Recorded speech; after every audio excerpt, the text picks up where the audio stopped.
नीलू की शादी जितेश नाम के लड़के हो रही थी।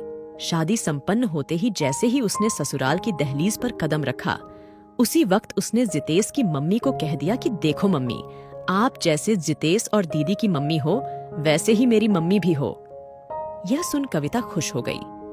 वह उसे आशीर्वाद देते हुए बोली, बिल्कुल, अब मेरी एक नहीं दो दो बेटियां हैं। अपनी माँ और पत्नी के बीच इतना प्यार देख जितेश भी खुश हो गया। धीरे धीरे समय बीतता गया। इसी बीच नीलू और उसकी सास दोनों एक दूसरे का बहुत ध्यान रखते थे। इस वजह से घर का वातावरण भी बहुत खुशहाल भरा हो गया था। सब सही चल रहा था कि तभी एक दिन नीलू की भाभी रिया उससे मिलने आई। साधारण बातचीत के दौरान उन्होंने बताया कि कुछ दिन इसी शहर में रहने का विचार है, तो नीलू और उसकी सास ने कहा, अब हमारे घर आ ही गई हो तो कुछ दिन यहीं रुक जाओ, थोड़े दिन बाद चली जाना। काफी अनुरोध के बाद नीलू की भाभी रुक गई, लेकिन उसकी भाभी को नीलू और उसकी सास का प्यार हजम नहीं हुआ। थोड़े ही दिनों में नकारात्मक विचारों से ओत-प्रोत रिया ने नीलू के कान भरने शुरू कर दिए। वह बोली, तुम नौकरी करती हो, फिर भी तुम्हारे सास तुमको बहकाकर घर का काम भी करवा लेती है, और तो और तुम्हें उनकी हर बात माननी पड़ती है। यह सुन नीलू बोली, अरे नहीं भाभी, आपको गलतफहमी हुई है। मेरी सासू माँ तो बहुत अच्छी है, वह मेरा बहुत ध्यान रखती हैं और साथ ही मेरे काम करते वक्त मेरी मदद भी करती हैं। बिल्कुल बेटी जैसा प्यार करती हैं मुझे। तभी भाभी बोली, देखो, मेरा काम था तुम्हें समझाना, और वैसे भी तुम्हें तो यह पता ही होगा कि सास कभी माँ नहीं बन सकती। अरे नहीं भाभी, ऐसा कुछ नहीं है। नीलू ने ऐसा कह तो दिया और उसके मन में शक का बीज पनपने लगा। दूसरे दिन से नीलू ने अपना तौर तरीका बदल लिया। अब वह घर आते ही चाय पीती और फिर अपने कमरे में जाकर मोबाइल देखती। शाम को खाने के समय ही बाहर निकलती। खा पीकर फिर भाभी के साथ कमरे में चली जाती।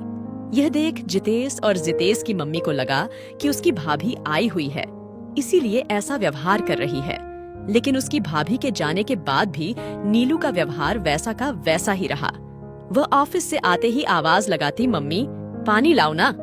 लता जी पानी लेकर आती तो फिर वह कहती, मम्मी थोड़ी सी कॉफी बना दो। लता जी कॉफी बनाकर लाती तो फिर नीलू कहती, मम्मी आज कढ़ाई पनीर बनाना मुझे बहुत पसंद है। नीलू जो कुछ करने को कहती, लता जी बिना कुछ कहे करती जाती। लेकिन कहीं न कहीं उन्हें भी नीलू के अंदर आए इस बदलाव से परेशानी हो रही थी। एक दिन लता जी ने जितेश को कहा, बेटा नीलू थोड़ा सा भी काम नहीं करती है, सब कुछ मुझे ही करना पड़ता है। अब मेरी भी उम्र हो गई है, इतना काम इन बूढ़ी हड्डियों से अब तो नहीं होगा, और कल तो हद ही हो गई। वह जोर जोर से चिल्लाकर कहने लगी कि इस घर में मेरा कोई सम्मान नहीं करता है।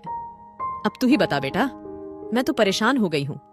इतना ध्यान तो मैं मेरे बच्चों का भी नहीं रखती थी। तभी राकेश जी बोले, देखो, जब घर का बच्चा गलत रास्ते पर चलता है तो उसे सही रास्ता दिखाना भी हमारा ही कर्तव्य है।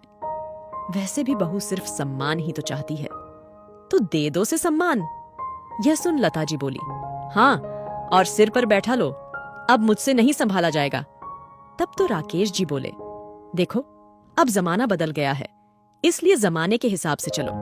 आज से जैसे ही बहू सुबह उठेगी, हम सब पहले खड़े होकर उसे गुड मॉर्निंग करेंगे। अगर कोई छोटा सा काम भी कर देगी तो सबको उसी वक्त उसका धन्यवाद देना है। उसके ऑफिस से आते ही हम सबको खड़े होना है। बस इतना सम्मान ही तो चाहती है, दे देंगे। आखिर हमारी लाडली बहू जो है। बस फिर क्या था। जैसे ही नीलू सुबह कमरे से बाहर निकली, मम्मी जी और पापा जी ने गुड मॉर्निंग करके अभिवादन किया। फिर वह कोई भी काम करती तो उसके लिए उसे धन्यवाद करते। जैसे ही वह ड्राइंग रूम में जाती तो पापा जी खड़े हो जाते। सबका बदला हुआ रूप देखकर पहले तो वह खुश हुई, पर थोड़े दिन बाद उसे घुटन महसूस होने लगी। एक रात नीलू ने जितेश से कहा, यह आजकल मम्मी जी और पापा जी मेरे बाहर निकलते ही गुड मॉर्निंग करते हैं, उसमें तो कोई दिक्कत नहीं, लेकिन खड़े होकर अभिवादन क्यों करते हैं? तभी जितेश बोला, तुम ही तो कहती थी कि तुम्हारे घर वाले मेरा सम्मान नहीं करते, अब कर रहे हैं ना? मम्मी भी इस एज में पूरा घर अकेले संभाल रही है। अभी दीदी यहाँ होती तो मम्मी को एक काम तक नहीं करने देती। देखो, अगर तुम चाहती हो कि तुम बेटी की तरह घर में रहो तो मम्मी पापा का सम्मान भी बेटी की तरह ही करो। यह सब सुन नीलू को अपनी गलती का एहसास हो गया था। वह मन ही मन सोचने लगी कि भाभी के कहने पर मैंने अपना बना बनाया सम्मान खो दिया है। यह सोचते सोचते उसकी कब आंख लग गई, पता ही नहीं चला। अगले दिन सुबह जल्दी उठकर नीलू ने चाय बनाई और फिर लता जी और राकेश जी के कमरे को खटखटाया। लता जी ने जैसे ही गेट खोला तभी नीलू बोली, मम्मी जी, मुझे माफ कर दीजिए। मैं बहुत शर्मिंदा हूँ कि मैंने आप लोगों के साथ ऐसा व्यवहार किया। मुझे बस आखिरी मौका दे दीजिए।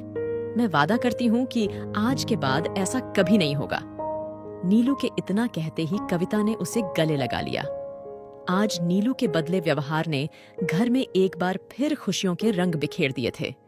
दोस्तों, इस वीडियो को लेकर आपकी क्या राय है? नीचे कमेंट करके जरूर बताइएगा और इसी तरह की इंस्पिरेशनल वीडियो देखने के लिए हमारे पेज को लाइक एवं फॉलो जरूर करें। धन्यवाद।